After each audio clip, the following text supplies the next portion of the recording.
been really interested in the Manson murders and obviously very intrigued by Sharon Tate. I think it was super devastating for that time period. So I knew about the Manson murders and I was familiar with them, but I didn't know that much. So I watched pretty much every documentary there was until I felt like I had a good grasp on what happened. And the more I watched them, the more I realized how insanely horrible and vicious these murders were. I've known about it for a really long time and done a lot of research, and it was crazy when I heard about this role because it's a very big thing and it hits my memory strongly. I feel like I've been hearing about it so much lately with him dying in jail and everything, and just I knew that they were lost souls, but not like this. It was crazy. Like, they're freaky and wild and like probably, I'm not going to say too well versed in the backstory, but very eager to play this character.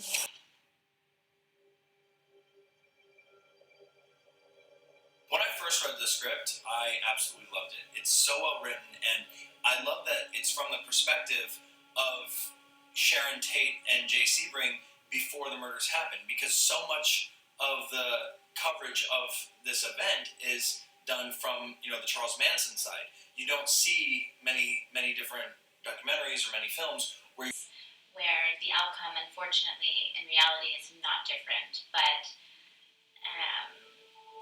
she has a chance to fight back and change things, and it was just interesting to me. I think this is such a great time for women to come in and kick ass. I really loved the angle of them getting to change their fate, and obviously, sadly, at the very end, you realize the reality, which is what the true story is. But through her dream sequences and through her main group, and he's sort of outside in a way, and there's this, comedic and lightheartedness to him, but also just such a purity. And I think the purity with the juxtaposition of the darkness that actually happens is such a sort of a beautiful story to tell and to show. And I think doing that justice was very important to me and was sort of the allure to me to do it. Very scary. So it's always nice to challenge yourself as an actor and do something that's a little uncomfortable for you to, kind of push you into an unknown territory and really fight for it. Actors, we thrive on that kind of thing. So this script has definitely presented its challenges and made me go to very uncomfortable places. And also, I feel like I relate to her. I feel like she was a girl from Texas, which I am. I feel like she had very traditional morals, which I do. I think she loved to have fun. I think she cared about the people that she cared about fiercely. And, I can tell her story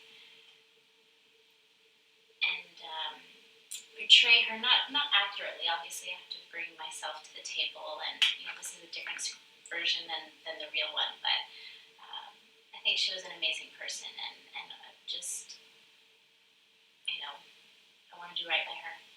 So basically, it's about Sharon Tate coming home from vacation, and it's this thing, and sort of in a beautiful way, sort of forging a new. I got this satisfaction from reading that they actually kill us instead, and I know that a lot of people that have followed the story will also receive that same satisfaction of thinking about what it would be like if the tables were turned, and I thought that was a really interesting concept. Yeah, because most men had their hair cut with clippers, and Jay introduced the scissor technique to cutting men's hair back in the day and cut all the famous celebrities' hair.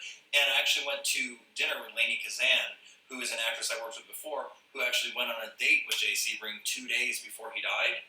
And so she told me what he was like and kind of gave me an insight to the way he, his personality and his little idiosyncrasies, which was really helpful in creating this character. To know someone that knew him it's a little creepy, but it helped a lot. Place to go to, and it was a struggle to try to figure out what would Jay be thinking as he was watching Tex go after Sharon. Like, what would he be thinking? And it really went to a dark spot. This was one of the biggest acting challenges I've ever had in my whole career. I play Abigail Folger in the film, and I was drawn to her because she's a little bit of a mystery. If you do any Googling and sort of background research, it's actually quite difficult to find out all that much information about her. I know that she was from the East Coast, and she was heir to Folger's Coffee, and, she had a bright future ahead of her. She was an activist. She was very political.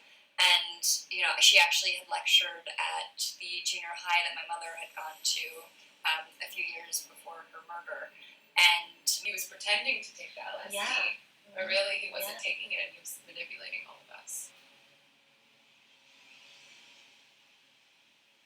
For 15 years ago on Cheaper by the Dozen 2. And he was a lot of fun then, and he's a lot of fun now. My good friend Hilary Duff and I, hi Hill, we worked back in the day on Cheaper by the Dozen 2, which is a very similar movie to this. Cheaper by the Dozen 2, big comedy, very similar to The Haunting of Sharon Tate. Not in the least. It's completely the opposite. So being together on this set, it was good because we already had a relationship established before we came to set. So Hilary and I were able to tap into that and feel like we've known each other for years because we have. I have not worked with any of them before. I'm familiar with all of them, and everyone was so incredible on this project. Everyone was so nice, so friendly, so professional. It was really, really an incredible experience, and it's amazing to be able to say that at the end of the day we could laugh and have fun together, especially in those dark moments when we really are being broken down and crying and having those moments on set that it all became so real. It was nice to be able to get lifted up at the end and know that you're with your friends. It's a really positive group of people. It's always nice when you're dealing with such a heavy subject matter, with a lot of gore, with a lot of night shoots. It's been a great experience. I had not worked with any of them before. Jonathan, I had known a little bit of his work, and of course Hilary Duff growing up. I had 3 older sisters growing up.